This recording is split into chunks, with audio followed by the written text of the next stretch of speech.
बार confirm कर दीजिएगा। आवाज और बोर्ड आपको ठीक ठाक दिखाई दे रहे हैं। आज आप लोगों की पहली क्लास है, यानी कि आज हम लोग शुरू करेंगे इंडियन पॉलिटी को।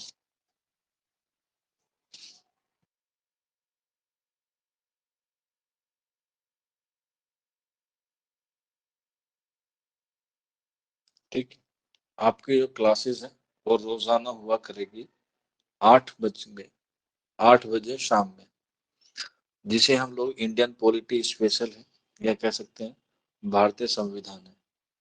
आप किसी भी कॉम्पिटिटिव एग्जाम की प्रिपरेशन कर रहे हो, चाहे हम बात करें एसएससी की, चाहे हम बात करें सीयूईटी की, चाहे हम बात करें आपसे यूजीसी नेट जेआरएफ की, या हम आपसे बात करें डी ट्रिपल एस बी की, या आप बीएड की एंट्रेंस की प्रिपरेशन कर रहे हैं।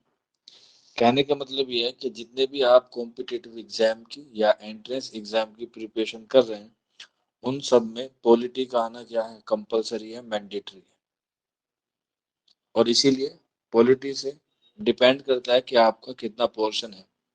अगर आपके 20 सवाल हैं तो मान के चलिए आपके 5 सवाल जो है वो इंडियन पॉलिटी से आने ही आने हैं, जिसे हम लोग कहते हैं भारत का संविधान। अभी कुछ रोज पहले जो है वो आपका संविधान दिवस मनाया गया है। आप लोगों ने भी जो है उसे मनाया गया होगा। ठीक है, लेकिन हमारी जो क्लास है, हम लोग इसको बिल्कुल शुरुआत से पढ़ेंगे, बिल्कुल स्टार्टिंग से पढ़ेंगे, जिसे हम कहते हैं पहला जो पार्ट होता है। वैसे भारत के जो संविधान है उसको हम 2 चरणों में क्या करते हैं, डिवाइड करते हैं। लेकिन उस डिवाइडेशन को हम लोग पहले किस तरह से देखते हैं, उसे हम कहते हैं भारत का संवैधानिक विकास। भारत का संवैधानिक विकास, संवैधानिक विकास। आप लोग साथ के साथ जो है वो लिखते रहिएगा, आपको नोट्स मिल जाएंगे, इस बात से आप बिल्कुल बेफिक्र रहिए। भारत का संवैधानिक विकास, और इस संवैधानिक विकास को ही क्या है, 2 एतवार में तकसीम किया गया है। पहला जो है वो है 1773 से लेकर 1857 तक, और दूसरा जो दौर है या दूसरा जो चरण है या काल है वो है 1857 से लेके 1947 तक, जब तक हम क्या नहीं होते, आजाद नहीं होते। और उसके बाद हम शुरू करते हैं संविधान सभा के द्वारा बनाया गया संविधान। आज की जो क्लास है वो हम लोग भारत का संवैधानिक विकास के बारे में पढ़ेंगे, कि भारत का जो विकास संविधान है वो कैसे अमल में आया, यानी कि उसकी जो शुरुआत है वो कैसे हुई और वो कहाँ कहाँ से जो है वो चीजें आप लोगों के सामने आई। तो आप लोग अपना पेन पेंसिल और नोटबुक जो है वो निकाल ले, क्योंकि सारी चीजें जो है वो आपको खुद नोट करनी होगी। आपको सारी चीजें जो है वो हम लोग बताते रहेंगे। ठीक है, नोट्स आपको मिल जाएंगे, इस बात से आप लोग बेफिक्र रहिए। और क्लास कितने दिन चलेगी, जब तक आपका कोर्स कंप्लीट नहीं हो जाता। मान के चलिए 2 से 3 महीने तक आपकी क्लासेस इसी वक्त चलेंगी। तो आप अपना टाइम का शेड्यूल आगे पीछे कर लीजिएगा। ठंड का मौसम है, खाना वाना खा के जो है वो आप लोग आराम से बैठ सकते हैं। ठीक है, तो आज की जो हमारी क्लास शुरू होगी वो हम लोग बात करेंगे लंदन से। हालांकि आप लोग काफी लोग ऐसे होंगे जो लंदन घूम कर आए होंगे।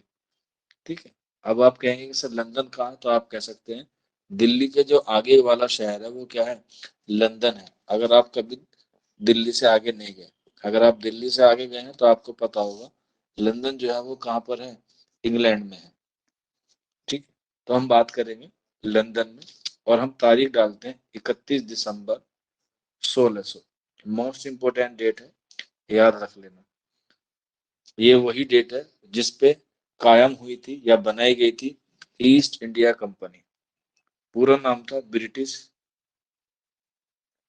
East India company, east India company. ठीक, अब इसे ईस्ट क्यों कहा गया, ये भी आप सवाल मन में आया होगा कि ब्रिटिश ईस्ट कंपनी क्यों कहा गया।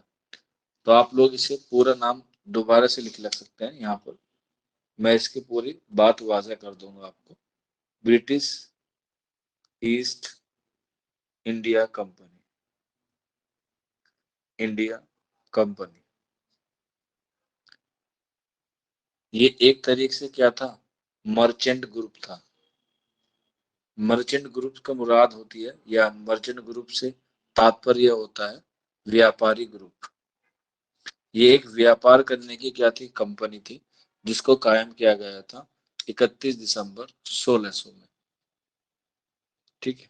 और इस कंपनी को व्यापार करने का जो टाइमलाइन दी गई थी, वो दी गई थी 15 साल। यानी कि आप भारत में 15 साल तक जाके क्या कर सकती हैं, काम कर सकती हैं। और इस कंपनी को बनाया किसने था, तो लिख लेना, रानी एलिजाबेथ टेलर फर्स्ट ने। रानी Elizabeth Elizabeth Elizabeth Taylor first ने। ठीक है। या इनके हुक्म से जो है इस कंपनी को जो बनाया गया। और ये कंपनी जो है वो कहाँ पर जाके शासक करेंगी, या कहाँ पर इनकी जो है मुख्य शाखाएं बनाई गई, वो बनाई गई थी 3 जगह। पहला था बंगाल, दूसरा मद्रास, तीसरा बॉम्बे। तीसरा बॉम्बे। ये 3 जगह क्या बनाई गई, प्रेसिडेंसी बनाई गई। यानी कि ये क्या रहेंगे, मुख्य केंद्र रहेंगे। और इनको चलाने के लिए क्या नियुक्त किया गया था, एक गवर्नर, ठीक है, और 2 उप गवर्नर। ठीक है। एक गवर्नर और 2 उप गवर्नर जो है वो उसके लिए क्या किए गए थे, तय किए गए थे, जो बंगाल, मद्रास और बॉम्बे। गवर्नर कौन सा था, पहला कौन सा है, आखिरी कौन सा है, वो सारी चीजें जो मैं आपको लिखवाऊंगा। और इस टीम में कितने लोग थे, टोटल 24 मेंबर थे, या 24 सदस्य थे। इन 24 सदस्यों को कहा जाता था court of direction. Court of direction. या अगर आपको ऑप्शन में कोर्ट ऑफ डायरेक्शन ना दिखे, तो आप इसको कह देना बोर्ड ऑफ डायरेक्शन। ये 24 लोग मिलके जो है यहाँ पर क्या करते थे, काम को देख रेख करते थे। आप कह सकते हैं कि यही क्या है, यहाँ के सारे अधिकारी थे। जैसे मैं आपसे बात करूं, आप देखते हैं कि सुप्रीम कोर्ट में कौन होता है, एक जज होता है, जो क्या होता है, चीफ जस्टिस ऑफ इंडिया होता है, जिसे सीजीआई कहते हैं। तो आप लोग बताइए, भारत का सीजीआई कौन है अभी, वर्तमान में भारत का सीजीआई कौन है, who was the CGI of India. Bharat का सीजीआई कौन है।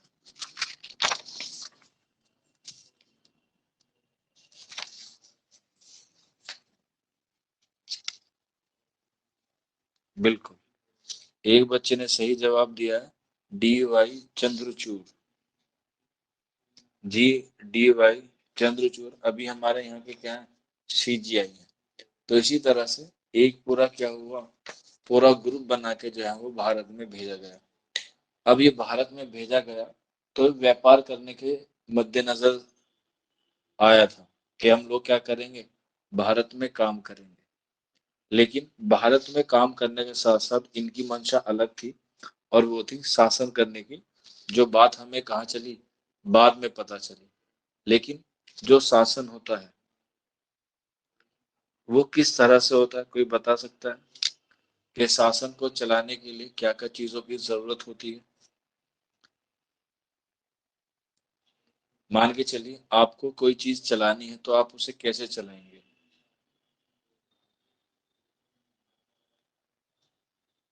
चलिए आप ऐसे बनाइए कि आपको जो है वो चाय बनानी है, या चाय बना ले या रोटी बना ले, तो आप उसे कैसे बनाएंगे,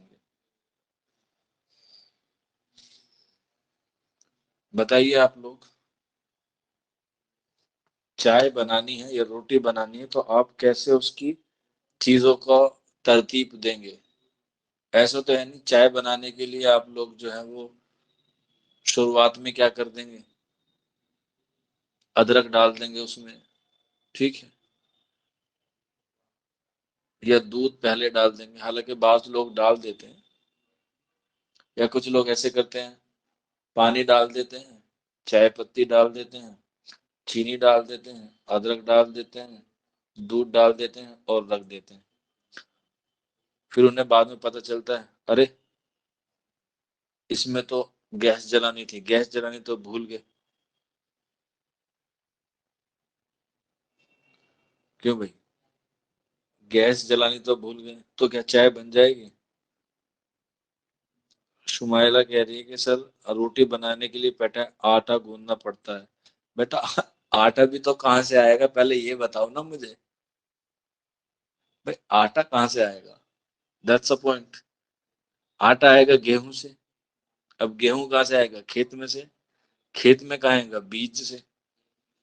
तो एक पूरा प्रोसेस होता है, बीज होगा, फिर बीज खेत में जाएगा, फिर वहां से गेहूं आएगा, फिर वो चक्की पे जाएगा, फिर वो पिसेगा, फिर वो आटा आएगा, फिर वो आपके घर आएगा, फिर रोटी आएगी, फिर आप हमें खिलाएंगी, गोल मटोल, अगर आप पे आती होगी। नहीं तो आप भी सोच रही होंगी अपने हस्बैंड से बनवा लेंगे, अगर आपकी शादी हुई हुई है। नहीं है तो बनवा लेंगे आगे आने वाले वक्त में।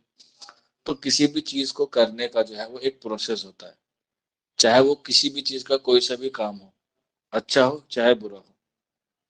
तो हर चीज का क्या होता है, एक प्रोसेस होता है।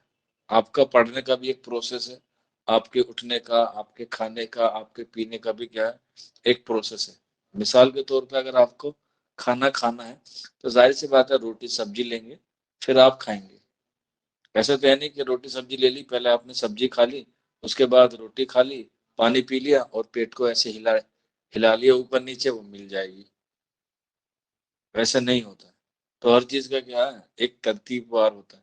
तो इसीलिए जब भी हम शासन की बात करते हैं, खास तौर पे हम भारतीय संविधान की बात करते हैं, तो उसमें तीन चीजों का बहुत जरूरी योगदान होता है, जिसमें सबसे पहले आता है आपका विधायी का।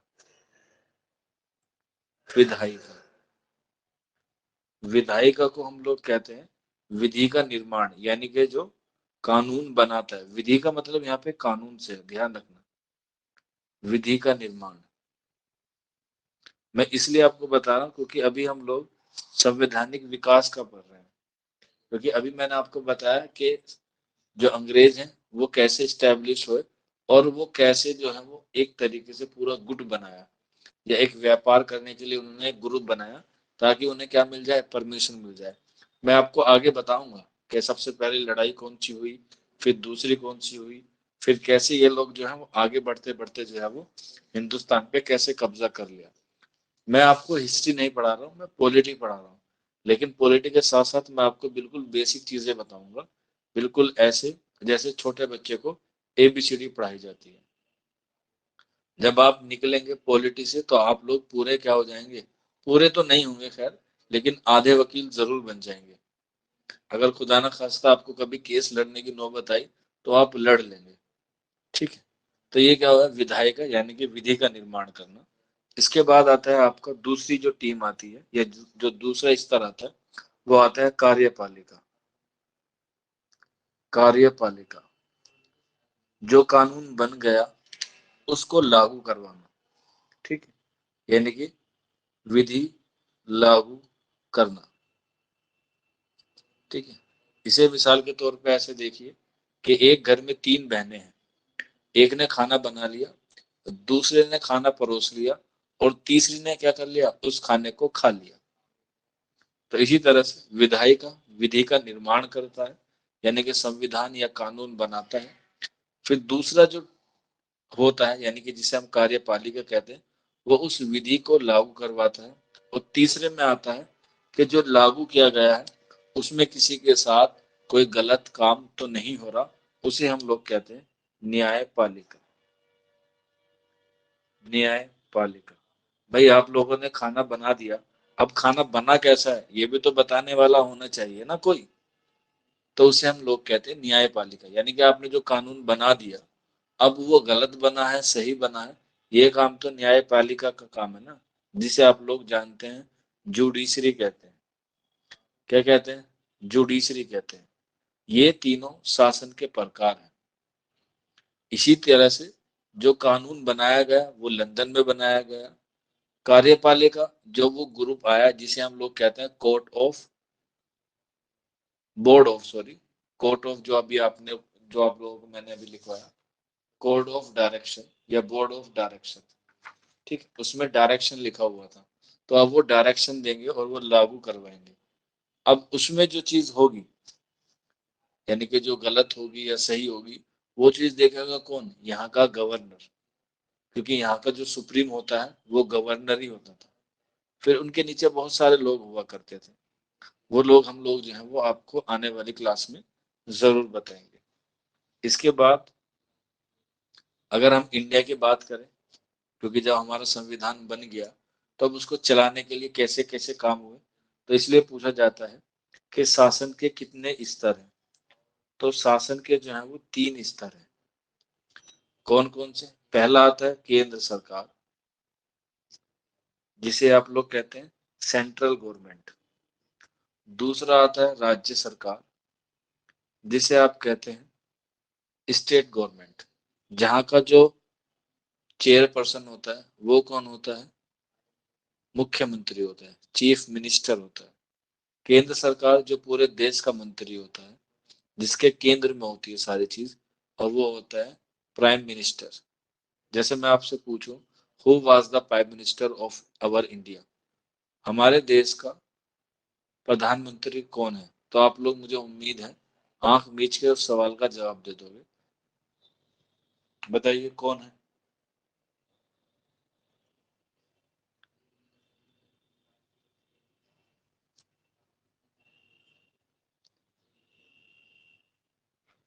बिल्कुल, नरेंद्र दामोदर दास मोदी। और मैं आपसे यही पूछूं कि वो कौन सा प्रधानमंत्री है जिसने सबसे लंबा कार्यकाल लिया, या जिसका सबसे लंबा कार्यकाल हुआ, यानी कि वो प्रधानमंत्री जो सबसे ज्यादा दिन तक प्रधानमंत्री रहा। तो आप कह देंगे बिल्कुल पंडित जवाहरलाल नेहरू। और यहीं पर लिख लीजिएगा, पंडित जवाहरलाल नेहरू हमारे देश के पहले प्रधानमंत्री थे। और वो कौन सा प्रधानमंत्री है जो सबसे कम रहा? जो सबसे कम रहा, लाल बहादुर शास्त्री। नहीं बेटा, लाल बहादुर शास्त्री तो बहुत दिन रहे। पूरा कार्यकाल हुआ है लाल बहादुर शास्त्री का तो।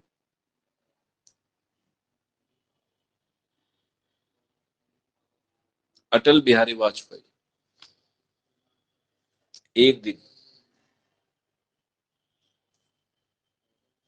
अटल बिहारी वाजपेयी हैं 1 दिन। चलिए, इसके बाद तीसरी सरकार लिख लीजिएगा, स्थानीय सरकार। स्थानीय सरकार से मुराद होता है, 2 तरीके से होती है। एक होती है जो गांव की होती है, जिसे आप कहते हैं पंचायत, जिसे काफी लोग प्रधान कहते हैं, काफी लोग सरपंच कहते हैं या मुखिया कहते हैं। और दूसरी होती है शहरों वाली, जिसे नगर पालिकाएं कहते हैं। ठीक है, नगर पालिका। जैसे मैं दिल्ली में रहता हूँ, एग्जाम्पल के तौर पे, तो यहाँ पर कौन है? एमसीडी, यानी कि म्युनिसिपल कॉरपोरेशन ऑफ दिल्ली। इस तरह से होता है। तो हर स्टेट की अपनी अलग अलग नगर पालिकाएं होती हैं, और इनके इलेक्शन भी होते हैं। तो ये 3 तरह के क्या होते हैं? लेवल होते हैं। क्या होते हैं? लेवल होते हैं। ठीक है, तो आपको पता है कि 1700, 1600 में, सॉरी, 1600 में जो है वो ईस्ट इंडिया कंपनी का क्या हो गया? स्थापना हुई। फिर वो भारत आई, फिर भारत में उन्होंने अपनी कंपनियां लगाई। वो आपको हिस्ट्री में पढ़ाई जाएंगी। मेरा काम है आपको पॉलिटिक्स से रिलेटेड रखना। और आपकी जो हिस्ट्री की क्लास है वो आपको पता होगी, 3 दिन होती है हफ्ते में, फ्राइडे, सैटरडे और संडे। ये 3 दिन आपकी क्लास होती है 6 बजे से।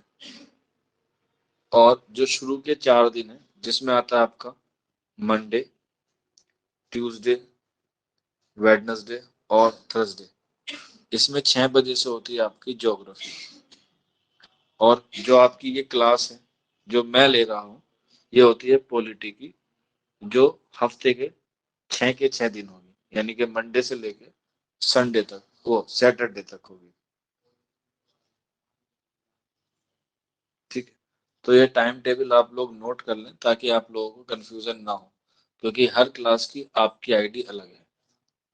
मैं एक बार फिर दोबारा रिपीट कर देता हूँ, अगर कोई बच्चा रिकॉर्डिंग देख रहा है तो वो भी इसे नोट डाउन कर ले। मंडे, ट्यूसडे, वेडनेसडे, थर्सडे, 4 दिन आपकी ज्योग्राफी की होगी। फ्राइडे, सैटरडे, संडे 6 बजे से ही किसकी होगी, हिस्ट्री की होगी। और पॉलिटी की आपकी मंडे टू सैटरडे होगी 8 बजे से। इसका टाइमिंग 8 बजे से ही है। ठीक है ना, चलिए आगे बढ़ते हैं। तो भारत में इन्होंने कंपनी स्थापित कर ली। अब पूछा जाता है कि भारतीय संविधान की जो बुनियाद है या भारतीय संविधान के जो आसार हैं वो हमें कब से देखने को मिलते हैं। तो याद कर लेना, 1757 यहाँ से शुरू हो जाता है भारत पर अंग्रेजों का कब्जा शुरू करना, यानी कि शासन करने की जो प्रक्रिया है वो 1757 से शुरू हो जाती है। जब कहाँ से होती है, पलासी के युद्ध से। ठीक है, पलासी के युद्ध से। पहला अंग्रेज कब आया, कैसे आया, क्यों आया, ये जो 150 साल हुए इसमें क्या हुआ, वो सारी चीजें आपको हिस्ट्री में बता दी जाएंगी। ठीक है, तो यहाँ 1757 में जो है वो प्लासी का युद्ध हुआ, जिसमें भारत की तरफ से कौन था, सिराजुद्दौला। कौन था, सिराजुद्दौला। सिराजुद्दौला कहाँ का नवाब था, लिख लेना, नवाब, बंगाल का नवाब था। नवाब था बंगाल का। और अंग्रेजों की तरफ से कौन था, Robert Clive. Robert Clive. Robert Clive. और यहीं पर लिख लेना, भारत में अंग्रेजों या भारत में पहला गवर्नर रॉबर्ट क्लाइव। भारत में पहला गवर्नर रॉबर्ट क्लाइव था, जिसमें प्लासी का युद्ध हुआ और जीत किसको मिली, रॉबर्ट क्लाइव को। रॉबर्ट क्लाइव को। ठीक है, इसके बाद कुछ साल बाद 1764 का युद्ध हुआ, जिसको हम लोग जानते हैं बक्सर का युद्ध। ये दोनों अहम है, आप लोग याद रख लेना। बक्सर का युद्ध, इसमें अंग्रेजों की तरफ से था हेक्टर मुनरो। Hector Munro. और हिंदुस्तान की तरफ से जो लड़े थे वो होते मुगलिया बादशाह शाह आलम। मुगलिया बादशाह शाह आलम। और ब्रैकेट में लिख लेना सेकंड, शाह आलम द्वितीय। इसके बाद मीर कासिम। मीर कासिम। मीर कासिम कहाँ का नवाब था, बंगाल का। और उसके बाद सुजाउद्दौला। सुजाउद्दौला, ये कहाँ का नवाब था, अवध का, जिसे आप लोग लखनऊ जानते हैं। मुगलिया सल्तनत का बादशाह शाह आलम, मीर कासिम बंगाल का नवाब, और सुजाउद्दौला अवध का। सुजाउद्दौला अवध का। ठीक है, बक्सर का युद्ध। और इसमें भी किसको विजय प्राप्ति हुई, हेक्टर मुनरो को विजय प्राप्ति हुई। इसके बाद नेक्स्ट 1765 से लेके और 1772 तक,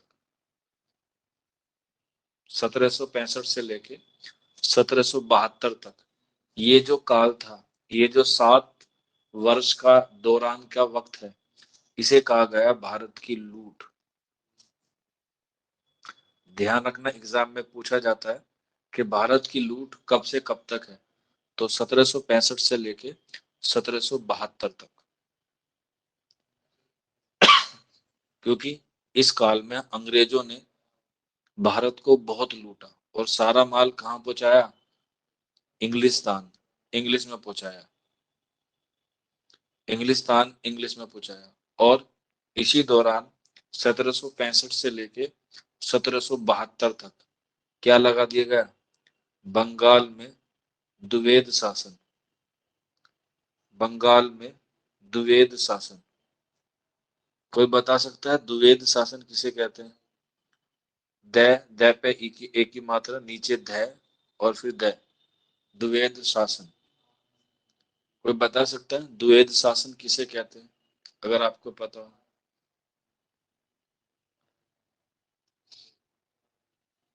हाँ, द्विवेद शासन कहते हैं दोहरा शासन, दोहरा शासन,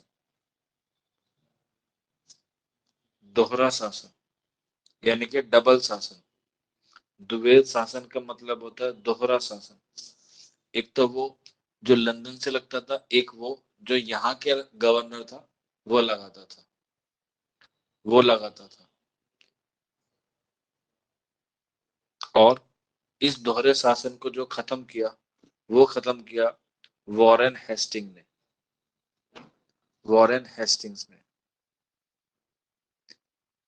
वॉरेन हेस्टिंग ने कब किया, 1772 में।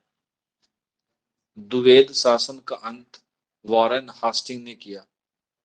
और वॉरेन हास्टिंग ने कहां पर किया था, ये जो लगा था द्विवेद शासन, ये सिर्फ बंगाल बंगाल में लगा था, बंगाल बंगाल में लगा था। और वॉरेन हास्टिंग भारत का आखिरी गवर्नर था, नोट करके लिख लिया। सॉरी, भारत का नहीं, बंगाल का। जो रॉबर्ट क्लाइव लिखवाया ना, वहां पे भी करेक्शन कर ले, अभी बंगाल का लिखे सिर्फ। नहीं बेटा, लॉर्ड अभी नहीं आएंगे, अभी पहले गवर्नर आएंगे। लॉर्ड बाद में आएंगे, अभी गवर्नर आएंगे। ठीक है, जो मैंने लिखवाया था रॉबर्ट क्लाइव भारत का, वहां पे बंगाल का कर ले। बंगाल का पहला गवर्नर रॉबर्ट क्लाइव, बंगाल का आखिरी गवर्नर वॉरेन हेस्टिंग। क्योंकि अभी जो अंग्रेजों की हुकूमत है वो बंगाल के इर्द गिर्द रहती है। इसके बाद नेक्स्ट लिख लीजिएगा, 1772 में एक एक्ट आया, या कह सकते हैं लंदन से बन के एक कानून आया, जिसको हम लोग बोलते हैं रेगुलेटिंग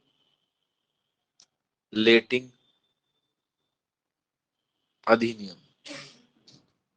एक्ट को हम हिंदी में अधिनियम कहते हैं, आप चाहे तो इंग्लिश में लिख सकते हैं रेगुलेटिंग अधिनियम या रेगुलेटिंग एक्ट, 1772। ठीक, आया 1772 में था, लेकिन इसका नाम रखा गया 1773 रेगुलेटिंग अधिनियम।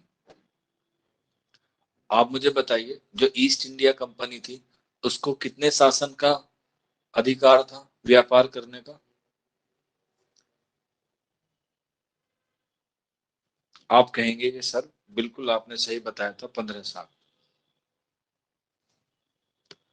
रोलेट एक्ट भी तो आया था सर। हाँ, कभी आपने सुना है दादा से पहले बाप आता है? दादा से पहले कभी बाप आया है दुनिया में? तो बेटा अभी तो शुरुआत हुई है, आप अभी से कह रहे हैं कि मुझे बताइए मेरे आने वाले पोते का क्या नाम होगा। भाई पहले शोहर मिलेगा, फिर आगे बात बनेगी, आपके बच्चे होंगे, फिर उनके बड़े होंगे, फिर वो कामी होंगे आपकी तरह, फिर उनके बच्चे होंगे, तभी तो आप दादा या दादी बनेंगे। आप अपनी शादी हुई नहीं, पहले से कह रहे हैं कि सर हमारे पोते का नाम कर दीजिए। अरे बेटा, वो रोलक एक्ट 1919 में आया, अभी तो हम 200 साल पहले हैं। या वही पढ़ा दो पहले रोलक एक्ट। रुको जरा, सब सारी चीजें पढ़ाई जाएंगी बेटा। तो मेरा सवाल ये था कि जो व्यापार करने के लिए टाइम ड्यूरेशन दी गई थी मर्चेंट ग्रुप को, जो ईस्ट इंडिया कंपनी के नाम से आया था, उसको कितने साल के व्यापार करने की अनुमति थी?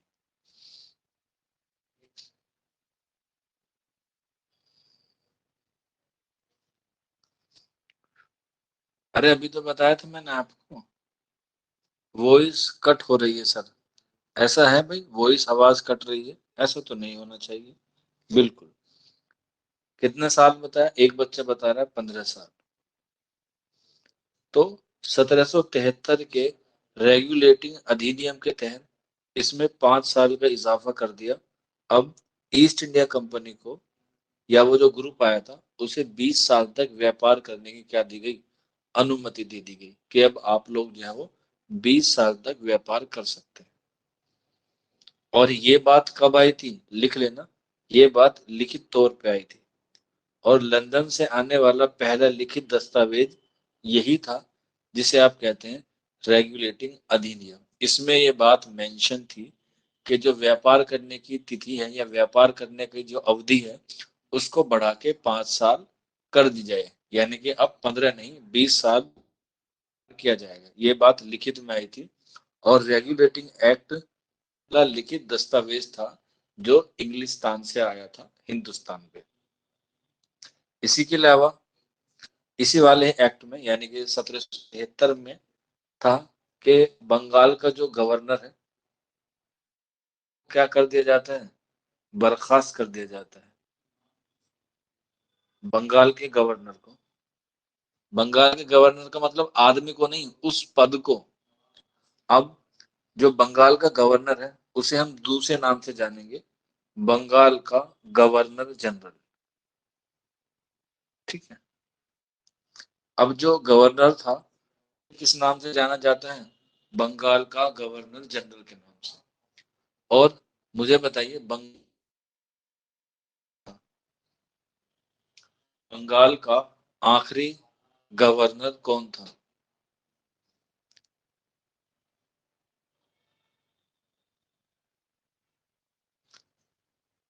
वो था वॉरेन हेस्टिंग, जो मैंने आपको अभी बताया। Warren Hastings. ठीक है। ये बंगाल का आखिरी गवर्नर था, वॉरेन हेस्टिंग। तो ध्यान रखना, बंगाल का आखिरी गवर्नर कौन था? Warren Hastings. और बंगाल का प्रथम, यानी कि बंगाल का पहला गवर्नर जनरल कौन था? यही था वॉरेन हेस्टिंग। ठीक है। जैसे आप इसे समझ लीजिए, जैसे अभी आपने देखा कि जो दिल्ली का राजपथ है उसका नाम चेंज कर दिया, लेकिन राजपथ या सड़क तो वही है ना अभी भी। उसका नाम क्या कर दिया गया है, बताना आप लोग मुझे।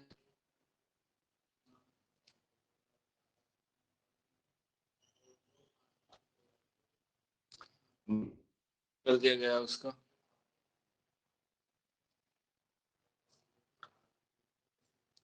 आप कहेंगे सर कर्तव्य पथ कर दिया गया है। कर्तव्य पथ। तो सड़क तो अब भी वही है ना, नाम ही तो उसका चेंज कर दिया गया। तो ठीक वैसे ही पद वही था, सॉरी इंसान वही था, बस उस पद का क्या कर दिया गया? नाम चेंज कर दिया गया। पहले कौन था? बंगाल का गवर्नर आखिरी, वॉरेन हेस्टिंग। उसी को क्या कर दिया गया? बंगाल का प्रथम गवर्नर जनरल बना दिया गया। किस एक्ट के किस एक्ट के अधिनियम के द्वारा? 1773 के, जिसको हम लोग जानते हैं रेगुलेटिंग अधिनियम। और ये तीन बातें इसी में जो है वो मेंशन होके आई थी। ठीक है। इसके बाद नेक्स्ट लिख लीजिएगा, मोस्ट इंपोर्टेंट, 1774। और इसी साल में हमारे देश में सबसे पहले क्या बना? Supreme court. कहाँ बना? कलकत्ता में। कलकत्ता में 1774 में हमारे देश का पहला सुप्रीम कोर्ट बना कलकत्ता में, जिसका एक मेन अधिकारी होता है, या कह सकते हैं एक चीफ जस्टिस होता था, तो सुप्रीम कोर्ट में जो कलकत्ता में हाई कोर्ट सुप्रीम कोर्ट बना, उसका जो सबसे पहला मुख्य न्यायाधीश था, आप लोग चाहे तो लिख सकते हैं मुख्य न्यायाधीश, यानी कि चीफ जस्टिस। तो नाम था उनका Lord Elijah Impey. Lord Elijah Impey ये सुप्रीम कोर्ट का पहला मुख्य न्यायाधीश था 1774 में, जो कलकत्ता में था। Lord Elijah Impey. इसके बाद इसी के लिए या इसको काम करने के लिए 3 और अधिकारी दिए गए, या 3 और मुख्य न्यायाधीश दिए गए, जिसका नाम था लॉर्ड हाइड। एक का नाम था लॉर्ड हाइड, दूसरे का नाम लॉर्ड चैम्बर चैम्बर और तीसरे का नाम था लॉर्ड लेमिस्टन लॉर्ड लेमिस्टर। ठीक, ये 3 क्या दिए गए, इनको अधिकारी दिए गए कि आप जो है वो सुप्रीम कोर्ट चलाइए भारत में। और भारत में भी कहां पर थे, कलकत्ता में।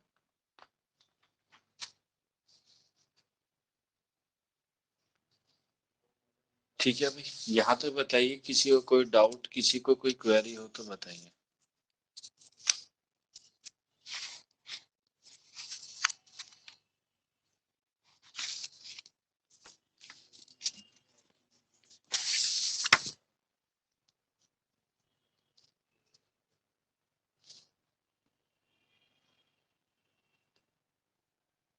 ओके,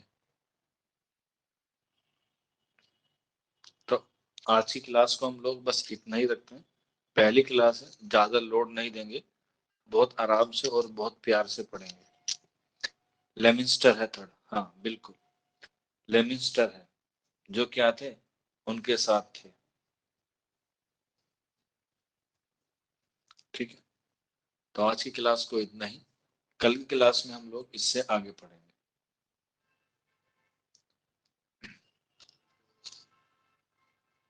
कोई भी डाउट रहता है, कोई भी क्वेरी रहती है, तो आप लोग पूछ सकते हैं बिला शुबा।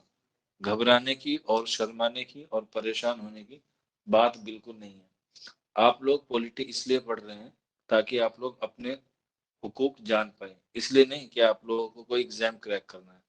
एग्जाम क्रैक कर कोई सी किताब पढ़ सकते हैं, लेकिन मैं यहाँ आपको सिर्फ पॉलिटी समझाऊंगा। पढ़ने के लिए आप खुद भी पढ़ सकते हैं। यूट्यूब पे काफी अवेलेबल है, आप नोट्स पढ़ सकते हैं। मैं तो सिर्फ आपको इतना बताऊंगा कि आपकी जो इतिहास है, सॉरी आपका जो संविधान है, वो कितनी मशक्कतों, कितनी मुश्किलों और कितने लोगों का बलिदान इसमें शामिल है। आप लोग जो हिंदुस्तान में कहीं भी आ जा सकते हैं, कुछ भी खा पी सकते हैं, किसी भी धर्म को, किसी भी रीति रिवाज को अपना सकते हैं, वो क्यों? वो सारी पावर है इस एक किताब की, जिसका नाम है संविधान, द कॉन्स्टिट्यूशन ऑफ इंडिया। इसकी पहली ही लाइन इतनी शानदार है कि जब आप पढ़ते हैं तो आपके जो रुए होते हैं, जिन्हें आप लोग रुए बोलते हैं, हाथों के रुए, आप सच्चे दिल से पढ़ते हैं तो वो खड़े हो जाते हैं जब आप लोग कहते हैं we are the people of India, हम भारत के लोग। बस यही इतनी सी लाइन जो है वो एक बहुत ही खूबसूरत है। पूरे संविधान के जो दारो मदार है वो इसी पर टिका है, जब हम लोग कहते हैं we are the people of India, हम भारत के लोग।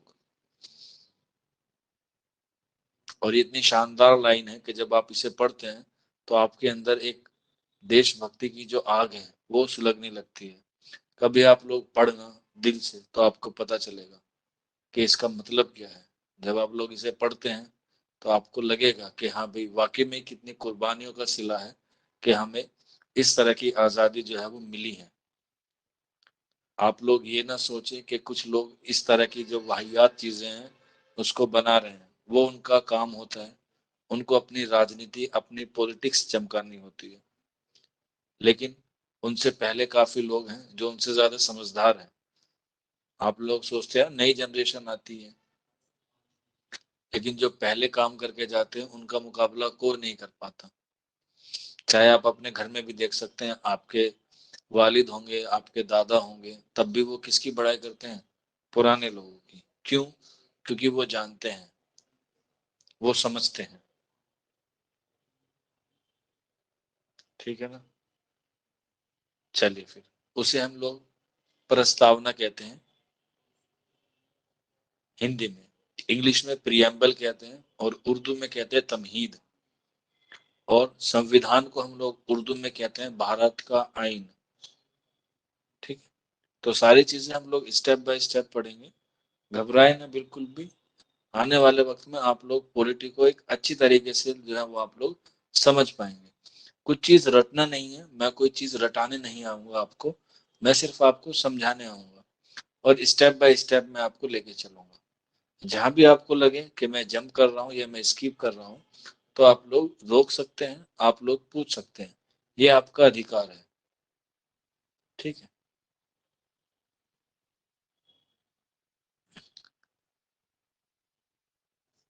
सर क्या कह रहे हैं उर्दू में? उर्दू में बेटा आइन बोलते हैं, संविधान को आइन।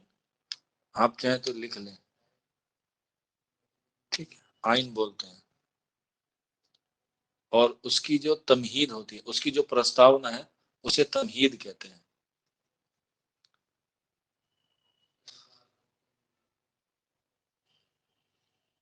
हाँ, आइन कहते हैं। चलिए फिर, आज की क्लास को बस इतना ही रखते हैं। मुलाकात करते हैं आप लोगों से फिर कल। खाना खाइए, आराम से सोइए, नींद 8 घंटे की लीजिए, चाहे पढ़ाई 4 घंटे की हो जाए।